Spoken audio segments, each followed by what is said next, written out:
Namanya Bapak Pendeta Elia Widi Citra.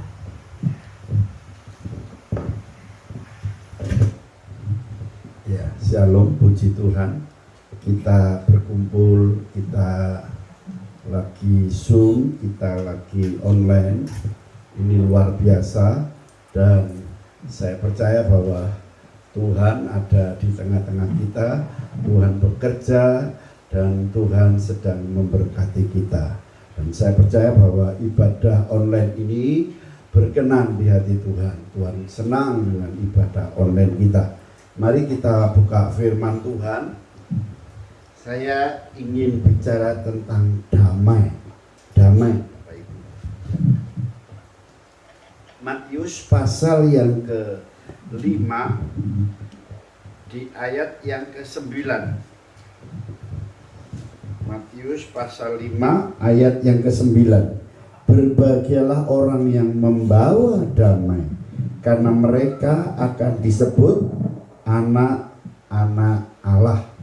Ya, predikat identitas anak Allah, firman Tuhan katakan adalah yang membawa damai. Nah, ini luar biasa. Kok bisa kita membawa damai? Loh, karena kita ini punya kerajaan damai, Bapak Ibu. Kita punya the King of King, Tuhan Sang Raja Damai itu. Kita baca Yesaya 9 ayat 5. Ini kebalikannya. Yesaya 9 ayat yang ke-5.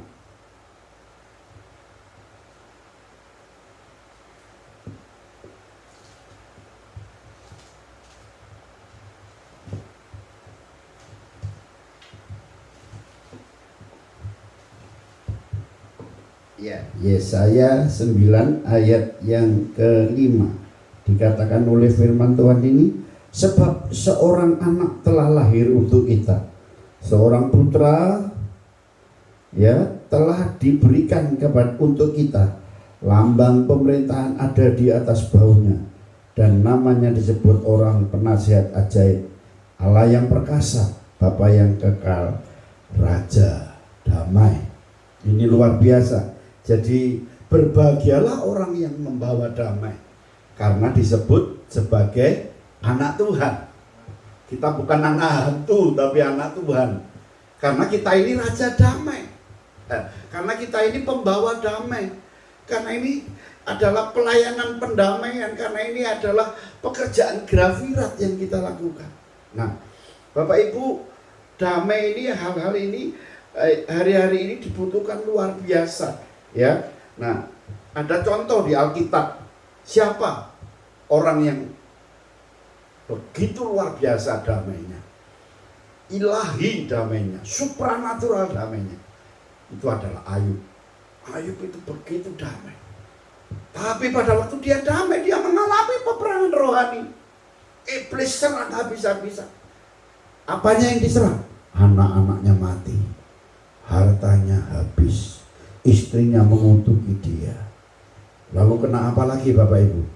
Ya, setelah istrinya mengutuki dia, dia kena kusta. Mengerikan sekali. Bahkan sampai sahabat-sahabatnya menyalahkan dia. Tapi apakah Ayub kehilangan damai? Tidak. Tuhan yang memberi, Tuhan yang ambil, dia bilang gitu. Saya percaya bahwa penderitaan itu membuat kita mengalami damai yang lebih luar biasa lagi. Ya, penderitaan itu, kesakitan itu membuat kita kalau dekat dengan Tuhan sungguh-sungguh, damai kita itu penuh dan luar biasa. Saya sedang mengalami itu hari-hari ini. Nah, Ayub ini sedang mengalami. Dan kehidupan Ayub ini luar biasa. Dari seorang yang diberkati menjadi habis, saudara. Dari seorang yang begitu tenang, anak-anaknya bahagia, lalu anaknya meninggal semua. Saya bisa bayangkan itu bagaimana itu dukanya. Tapi Ayub begitu damai. Ya, sampai demikian pun. Ya, sampai Ayub sakit pun. Sampai istrinya nyalakan dia pun. Saudara, sakitnya Ayub apa? Kusta. Saudara pengen tahu orang sakit kusta berapa kali? Saya melihat orang sakit kusta, waduh ngeri. Tapi luar biasa orang yang membawa damai ini mengalami yang luar biasa, dan itu yang dialami oleh Ayub. Makanya nama Ayub itu nama yang tidak tergoyahkan. Apanya yang tidak tergoyahkan? Damainya.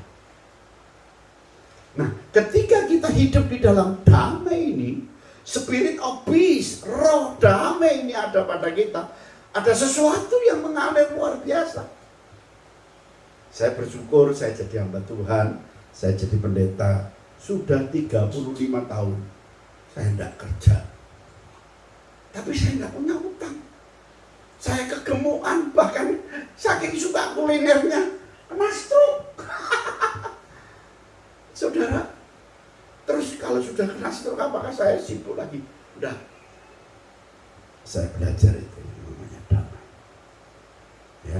Nah saudara, damai itu luar biasa, damai itu supranatural, damai itu ilahi, damai itu kerajaan surga, surga yang datang ke bumi dalam wujud damai.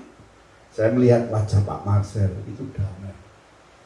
Makanya saudara kerasan di kayu sini, ya. Ibu Sarah tadi gemuk, kenapa kok damai?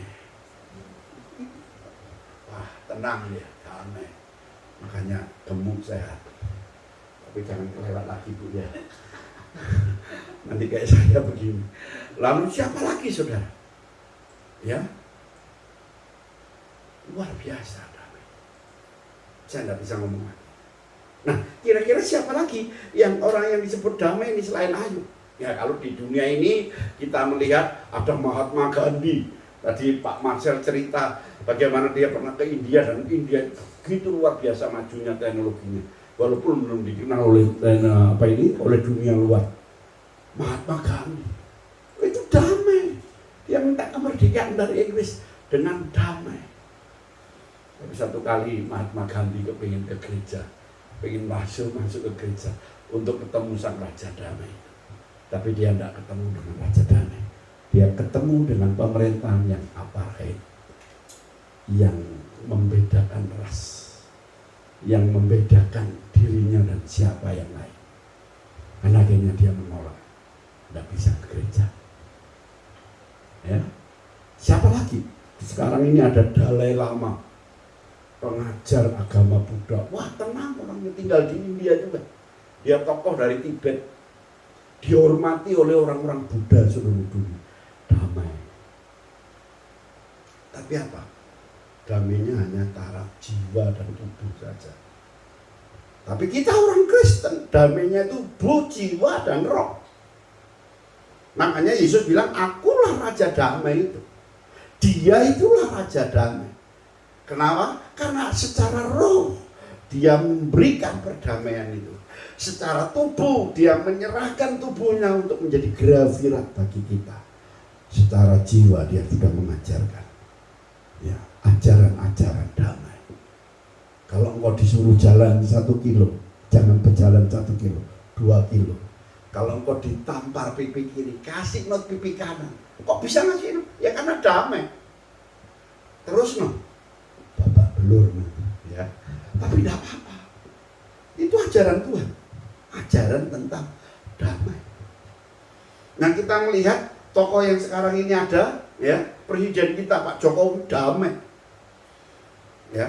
Tapi terus ajaran Pak Jokowi, loh orang Jawa itu halus pakai belangkon gitu, bendolnya di belakang, kelihatannya damai. Ya, makanya di Indonesia ini presiden mesti orang Jawa. Kenapa? Damai, saudara. Pak Jokowi ini damai. Nah bedanya Pak Jokowi dengan yang membuat Pak Jokowi sama dengan Tuhan Yesus itu sama-sama tukang kayu. Tapi damainya ini luar biasa. Sampai Freeport bisa dibeli, ya, 212 yang begitu waktu itu mengacaukan pemerintahannya, ya, didatangi, saudara. Wah luar biasa. Orang yang damai itu tidak ada musuh, saudara-saudara. Nah, kita mengenal siapa lagi yang damai, ya, orang yang begitu damai hidupnya, ya. Ada hamba-hamba Tuhan yang artinya begitu damai. Yang pasti orang yang damai itu orang yang panjang umur, orang yang sehat, orang yang kuat di dalam Tuhan. Nah, Bapak Ibu, saya ingin membagikan tentang beberapa hal tentang damai ini, ya. Damai, dunia sekarang sedang mencari damai, ya. Jadi damai itu menghentikan perang. Jadi kalau orang sudah terus perang kayak Rusia dan Ukraina, ya, ketika perangnya berhenti, itu yang disebut dengan gencatan senjata. Karena kenapa ada gencatan senjata? Karena ada damai. Nah, damai yang diberikan oleh Tuhan kepada orang Kristen itu adalah damai yang dari anugerahnya. Yang percaya katakan amin, ya Bapak Ibu. Jadi anugerah itu yang membuat kita mengalami damai yang luar biasa dari Tuhan, ya. Jadi kalau kita sungguh-sungguh damai dan mengalami damai yang dari Tuhan itu sekarang ini, maka kita akan mengalami terjadinya damai. Nah, apa itu terjadinya damai? Damai itu membuat kita mengalami unity, bisa bersatu dengan semua orang. Yang kedua, damai itu membuat kita bisa rekonsiliasi dengan banyak orang. Yang ketiga, damai itu membuat restorasi, pemulihan demi pemulihan. Nah, dengan bagaimana dan dengan siapa kita harus berdamai, Bapak Ibu? Dengan diri sendiri. Kalau badan sudah capek, sudah waktunya tidur, istirahatlah. Itu namanya damai. Kadang-kadang kita kan juga, kurang sedikit. Saya ini kemarin kena stroke itu, kurang sedikit gitu. Kelewat. Nah itu saudara. Mari kita belajar damai dengan diri sendiri. Yang kedua, berdamai dengan alam. Kalau cuaca lagi buruk, jangan sembarangan pakai baju yang lengkap. Kalau enggak pakai baju bisa masuk angin. Warnanya apa orang masuk angin? Merah. Kok bisa merah? Karena dikeroki. Nah, jadi itu damai dengan alam. Yang ketiga, damai dengan semua orang. Makanya kita tidak boleh ada musuh. Jangan ada dusta di antara kita ketika kita ada damai. Ya, bagaimana kita mengusahakan damai? Ya, mengusahakan damai satu dengan berdoa. Doakan damai. Damai di keluargamu, damai di komunitasmu, damai dengan tetanggamu. Bapak Ibu, saya berdoa damai dengan tetangga saya. Kanan kiri haji. Tak dongat, mati apa? Sisi tak ada mati. Ngaji terus. Saya tinggal di Jakarta. Kemarin ikut seminar. Pulang saya dengar mati haji. Padahal ngaji terus nih. Waduh, kalau saya kelas salah betul-betul diawasi, dicari. Saya cuma ngurus doa aja. Astagfirullahaladzim, tolong Tuhan. Meninggal juga. Kalau kita damai itu luar biasa. Ada hal-hal yang supranatural yang Tuhan kerjakan, Bapak Ibu.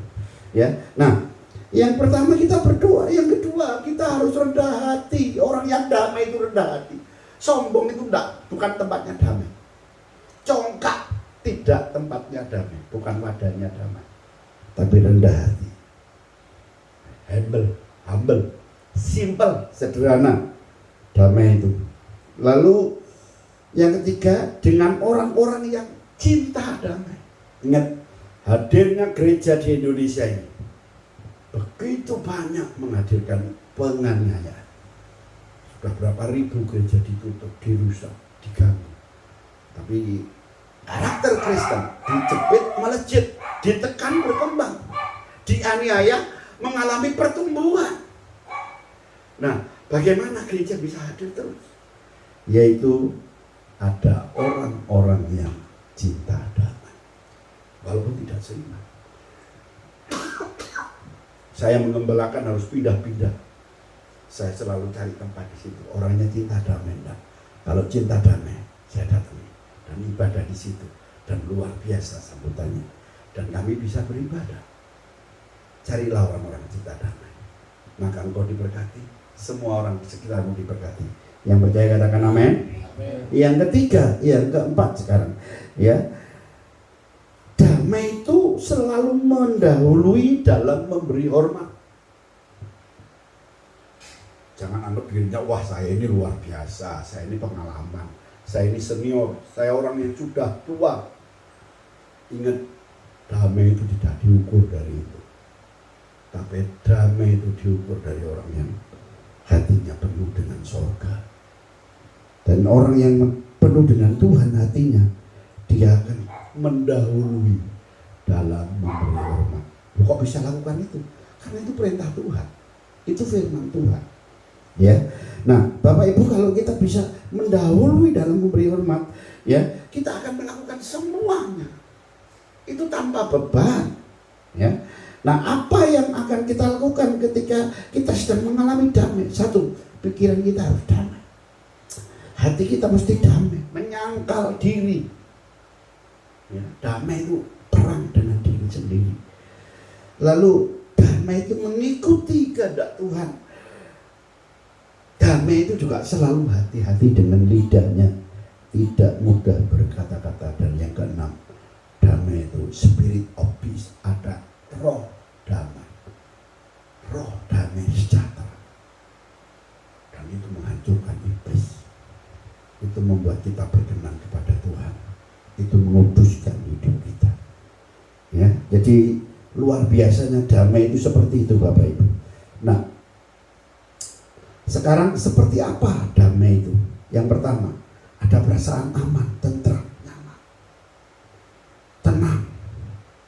Orang yang damai itu tenang.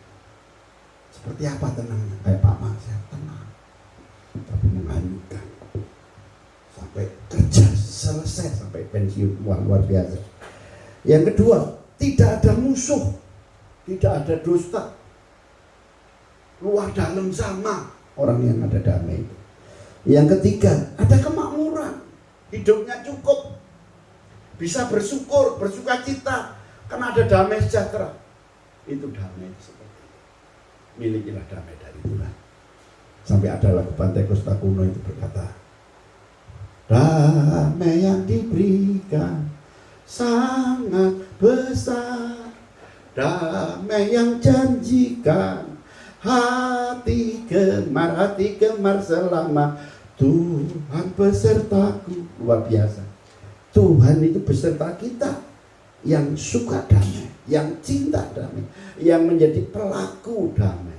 Dan ini luar biasa Bapak Ibu. Jadi ada kemakmuran, ada hidup yang cukup, ada prosperity di dalam orang-orang yang damai itu. Pastikan hidupmu diberkati karena kau disertai Tuhan ketika damainya ada di hatimu. Yang keempat, orang yang damai itu tidak ada ketakutan, hanya takut sama Tuhan, tidak yang lain. Jadi saya ini ketemu RT, ketemu lurah, ketemu siapa, tidak takut akan Tuhan.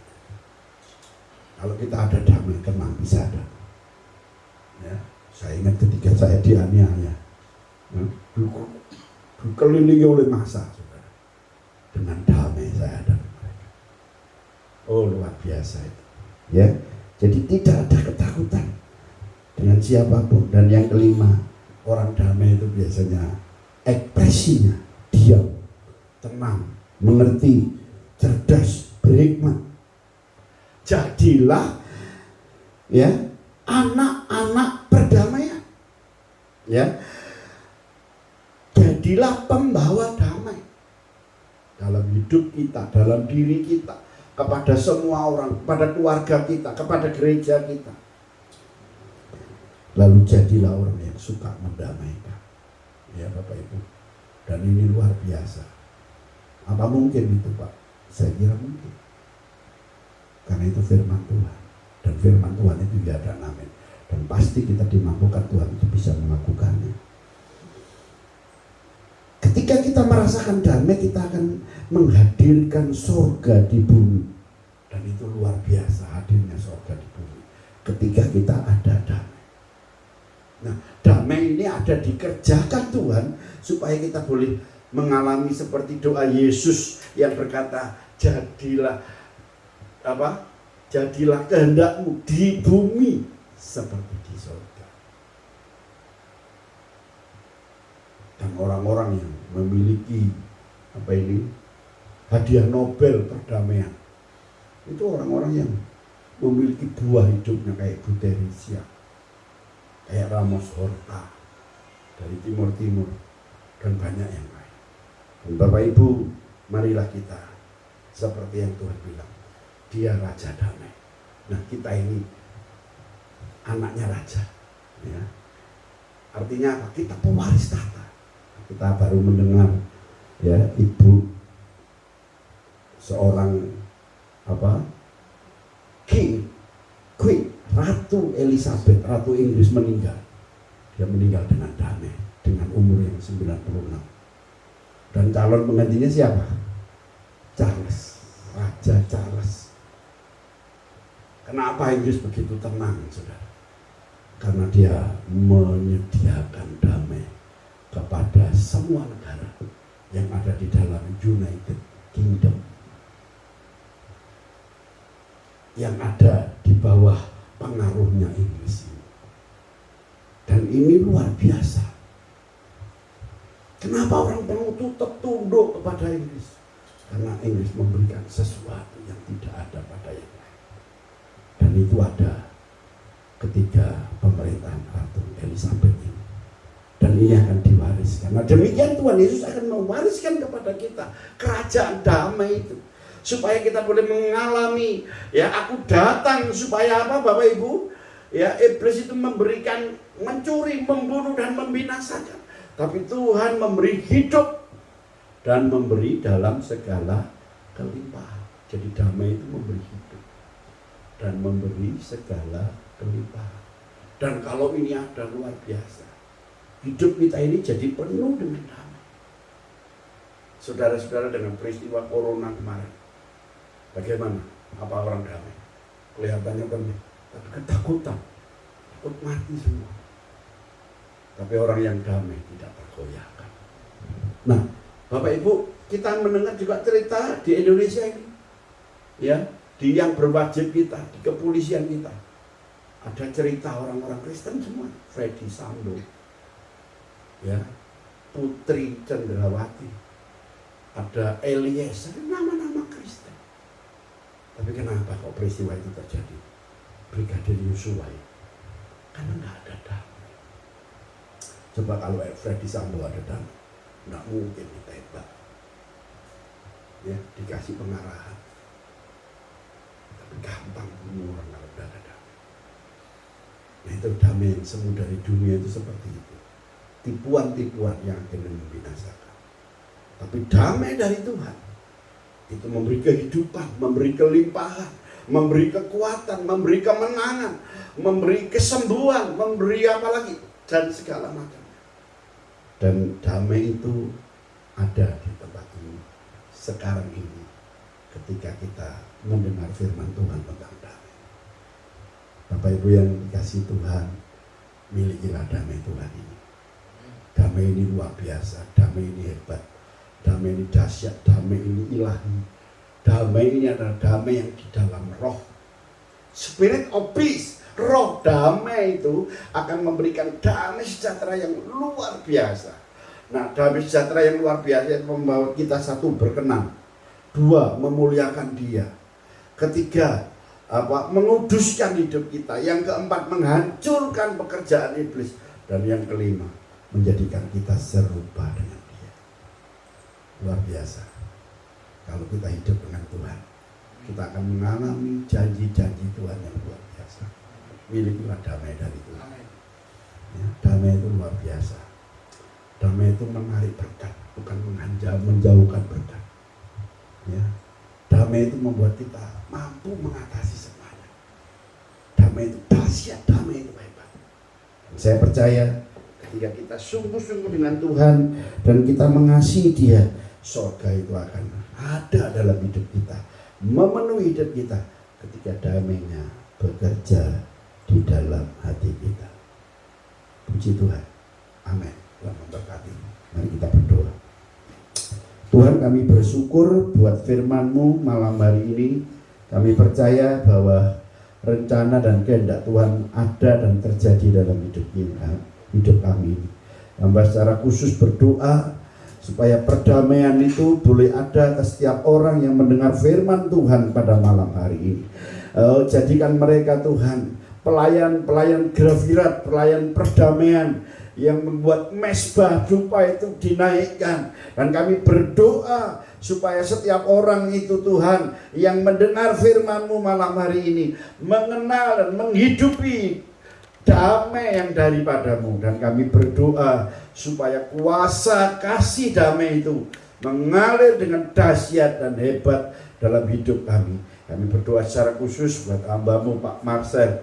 Tuhan, penuhkan damai-Mu dalam hatinya, dan biarlah roh damai itu memberkatinya, menyertainya, dan membuat semua yang dilakukannya berhasil, memberikan panjang umur, memberikan kelimpahan jasmani dan rohani. Dan Kau akan membuat anak cucunya diberkati dan punya masa depan, karena damai-Mu yang kekal ada di dalam keluarganya. Kami menyerahkan Tuhan keluarga ini ke dalam tangan-Mu. Demikian keluarga-keluarga yang hadir di dalam Zoom ini, Engkau memberkati kami.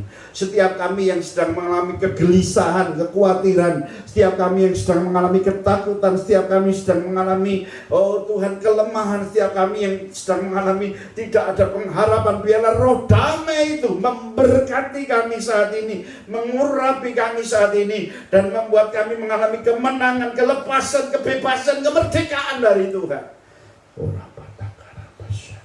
Kami berdoa supaya hati-Mu ada dalam hati kami, dan biarlah kasih-Mu boleh mengalir dengan dahsyat dan hebat, dan damai-Mu yang luar biasa ini dengan sepenuhnya mengalir dalam hidup kami. Jadikan kami Tuhan orang-orang yang berbahagia, karena kuasa damai itu sedang mengurapi kami dan memberkati kami.